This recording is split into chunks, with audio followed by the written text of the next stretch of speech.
सत्याची बाजू मांडणारे हक्काचं न्यूज चॅनल।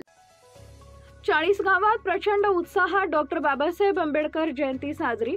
चाळीसगाव इथं डॉक्टर बाबासाहेब आंबेडकर जयंतीनिमित्त चाळीसगाव रेल्वे स्टेशन बाहेर आयोजित कार्यक्रमात छत्रपती शिवाजी महाराज, छत्रपती शाहू महाराज, महात्मा ज्योतिबा फुले, डॉक्टर बाबासाहेब आंबेडकर यांच्या प्रतिमाचं पूजन, माजी आमदार राजीवदादा देशमुख, साहेबराव घोडे, ज्येष्ठ पत्रकार किसनराव जोरवेकर, दूध संघाचे प्रमोद पाटील, तैलिक समाज ज्येष्ठ नेते बाबूलाल पवार, गुरुजी पत्रकार आर.डी. चौधरी, एम.व्ही. पाटील, स्वाभिमानी जयंती उत्सव समितीचे देवीदास जाधव, रोशन जाधव, रामचंद्र जाधव, संभा अप्पा जाधव, गौतम जाधव, शरद जाधव, बबलू जाधव, विजय जाधव, किरण आहिरे, आनंद खरात यांच्यासह उपस्थित मान्यवरांनी केले।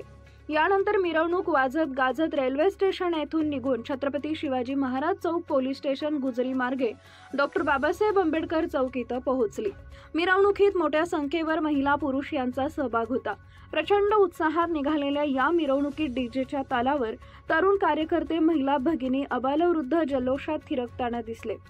विविध गीते तसेच भीमगीते या मिरवणुकीत डीजेवर एका विशिष्ट आवाजात वाजवण्यात आल्यानं मिरवणुकीची शोभा अधिक वाढली।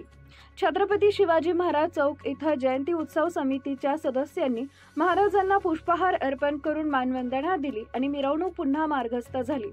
चाळीसगावकरांच्या डोळ्याचं पारणं फेडणारी ही मिरवणूक खरोखर जल्लोषपूर्ण होती। वाहतूक शाखेचे पोलीस व स्वयंसेवक वाहतूक सुरळीत करण्याचं काम करत होते, तर चाळीसगाव शहर पोलीस स्टेशनच्या निरीक्षणाखाली चोख बंदोबस्त ठेवण्यात आला होता। अशाच ताज्या बातम्या पाहण्यासाठी सह्याद्री न्यूजला लाईक करा, सबस्क्राईब करा आणि बेल आयकॉन प्रेस करा। धन्यवाद।